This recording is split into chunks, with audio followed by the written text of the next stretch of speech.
Alright everybody, hello and welcome to another Head Buddies Plays Beacon Pines. Without further ado, let's get into it.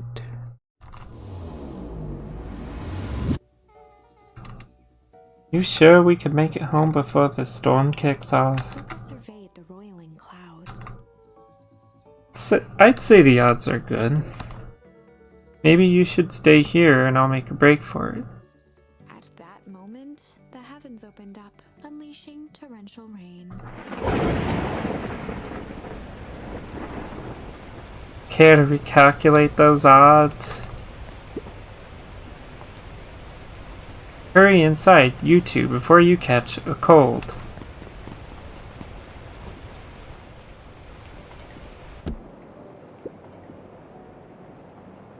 Luca, Nellie will keep trying to reach your gran on the phone. In the meantime, you two hold tight. Sorry, not much to do up here. Most of my stuff is still in boxes. Mind if I poke around? Be my guest.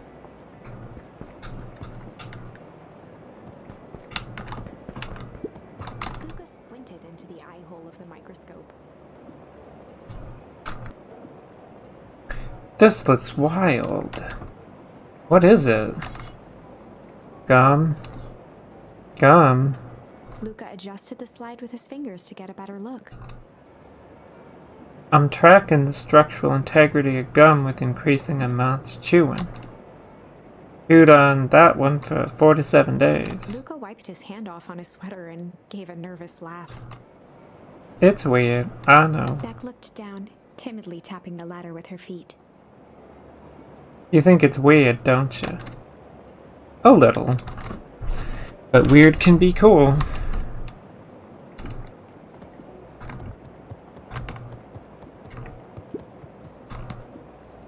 Oh wow.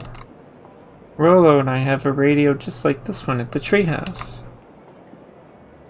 Probably not exactly like this one. My mom and I tore this whole thing down to bolts. Fitted it with some state-of-the-art vacuum tubes. She seems pretty awesome. She gets carried away sometimes. I think she feels guilty for working too much. Though when she does have time for me, she showers me with high-tech overcompensation. Luca flicked at one of the toggles. I bet you can get all sorts of stations on this. Not out here in the boonies. You wouldn't believe the stuff I could pick up back in the city. But around here it's all farm reports and static. Ah, shucks. Luca bent down to examine the bouquet of wilting flowers. Judging by the odor, they were well past their prime. He flipped open the attached card. Happy trails from Coach Walker and all the Fairview Condors. Boy, you weren't kidding around about poking around, huh? Oh, sorry, was this from your old school? The most recent one, yeah. Some schools gave me going away cards. Some did flowers. When they were really trying to feel good about themselves, they do both. But you've moved a lot. Yeah, that's the thing with having a brilliant parent. There's always a better job at somewhere else. These flowers would last longer if you put them in some water. That's the sort of thing I would do if I cared.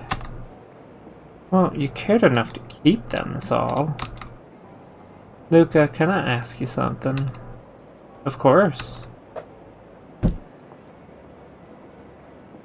Dang, didn't that hurt? I'll be honest. That hurt more than I expected.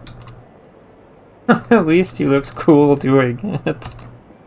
Beck took a moment to watch the rivulets of water running down the window. Do you ever feel alone?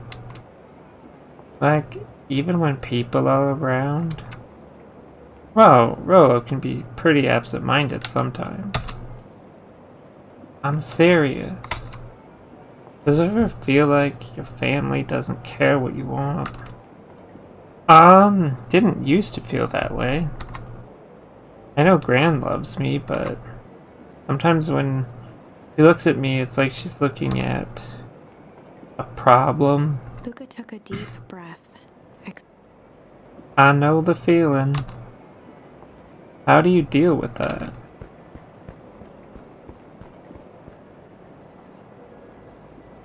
I guess I haven't yet.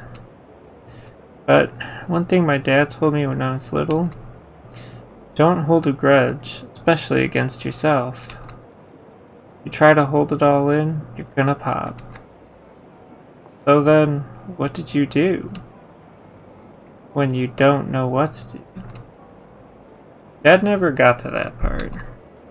Something I figured out on my own, though. You always gotta do something. Anything. Here. What are you doing? I don't know. Something. We're gonna register our complaints with the storm. Listen here, you miserable universe. Stop jerking me around. I just want things to go back to the way they were. Everyone tells me it's gonna be alright. Things are gonna change. Luca let out a feral scream that echoed into the night. Every time something changes, everything gets worse. Screw this town. Whoa. Let me try. Moving sucks. I hate it. I hate it.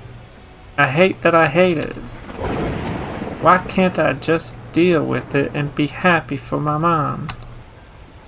Why can't we just stay somewhere? Brah. Her voice dropped to a trembling whisper.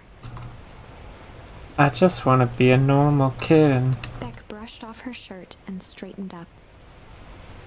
There. Wow, I actually feel a little better. As abruptly as it began, the storm abated. Thanks. I needed that. Me too.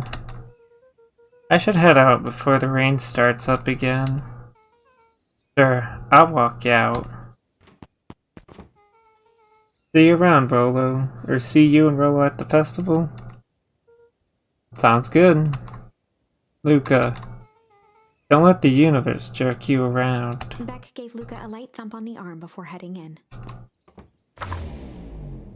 Friendly feud.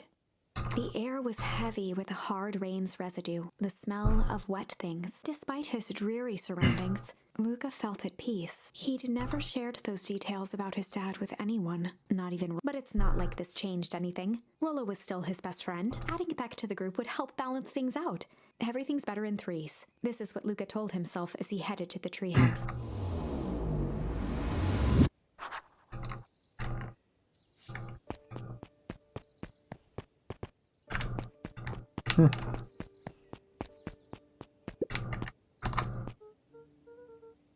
Hey Don, tracking down a lead? You bet. I heard a juicy new rumor. Turns out when Sharper Valentine died, he left behind a peculiar last will and testament. Peculiar how? He didn't just give his kids an inheritance. There were conditions. Like what? The document stipulated that Harris had to take on a child as her ward. A kid our age who just showed up to town one night with a lawyer. Sullivan? Bingo! So Harris was forced to take care of him? Yep, or she would have lost everything. Why would Sharper care so much about some random kid? Rumor has it old Sharper sowed some wild oats. That explains why Harris treats him. Poor Solomon. How did you find all this out? A good reporter never reveals her sources, Luca.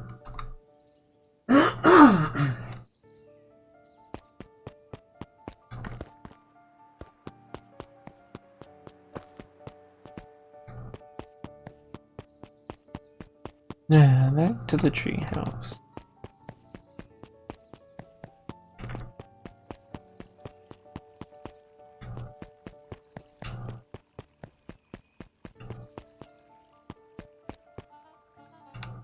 Excuse me, what are you doing?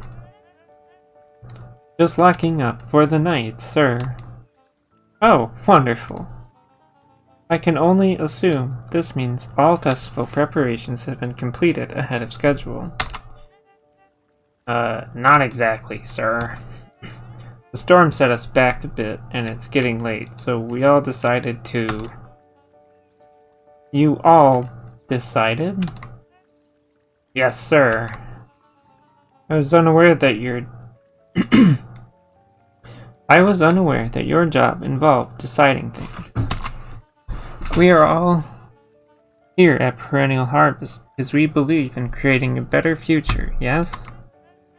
Yes, sir, very much, sir. Do you want to be the one to tell this town that we failed them? No. That we gave up because of a little rainstorm and we all got sleepy? Of course not, sir. Good, then it's decided. Yes, sir, we'll work till the task is done. See that you do. Our harvest awaits.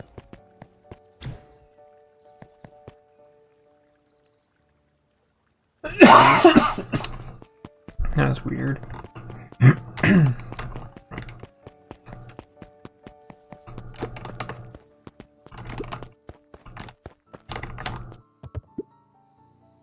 Rollo, are you still up there?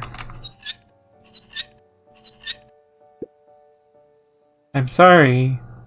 Oh. I'm sorry, Rollo isn't accepting visitors at the moment. Come back never. Luca had only ever heard him speak in this stiff yet gentle tone a few times, and it always meant one thing. You're upset. Oh, what makes you say that? Maybe because my best friend abandoned me for no reason. I didn't abandon you. I'm just a little late. Rollo scoffed. The rain held me up. Liar. You weren't even home. What? The storm got bad and I got worried. So I went looking for you. Imagine my surprise when I made it to your house. And you weren't there. I hadn't made it back yet. I'm not a fool, Luca. It doesn't take me all day to deliver some jam. No, The storm rolled in out of nowhere, and I got stuck after dinner at Beck's house. Luca stumbled on his words, knowing he'd said too much. Beck? Dinner? What the heck is a Beck? He's a new kid in town. She's actually kinda cool. You'd like her. She needed help convincing her parents that she made new friends. New friends? I spent all day waiting for you. And you were off making new friends? Not like that, Rollo. You know. While I was waiting, I made some upgrades to mission control. It was gonna be a surprise. But you took so long, the storm knocked it all down. Just like you knocked down our friendship. What does that even mean? Luca became instinctively angry in response. Both boys were now shouting across the distance. It means you're a bad friend. You don't care about me. Of course I care about you, you ass. I knew I'd get in trouble waiting so late for you. But I kept my word. 'Cause that's what friends do. Oh wow, what a noble sacrifice you made. Easy for you to say. Your Gran doesn't even care. You can stay out as long as you want. You wouldn't even get in trouble. Seriously? You're acting like I chose this. If that's what you think, then maybe you're the bad friend. Rollo's tone changed to a calm, yet more intense anger. Maybe Pa's right. Storms bring more than water. This one brought out the real Luca. Stop quoting your Pa's nonsense like it means anything. Yeah, well, at least my Pa's still around. The words hung in the cold night air. Rollo's stomach dropped, knowing he'd crossed a line. But it was too late. Luca, Good night, Rollo. Dang it. Alright, and that's gonna do it for this episode. So if you like this kind of content, feel free to subscribe. Thank you for watching, and goodbye.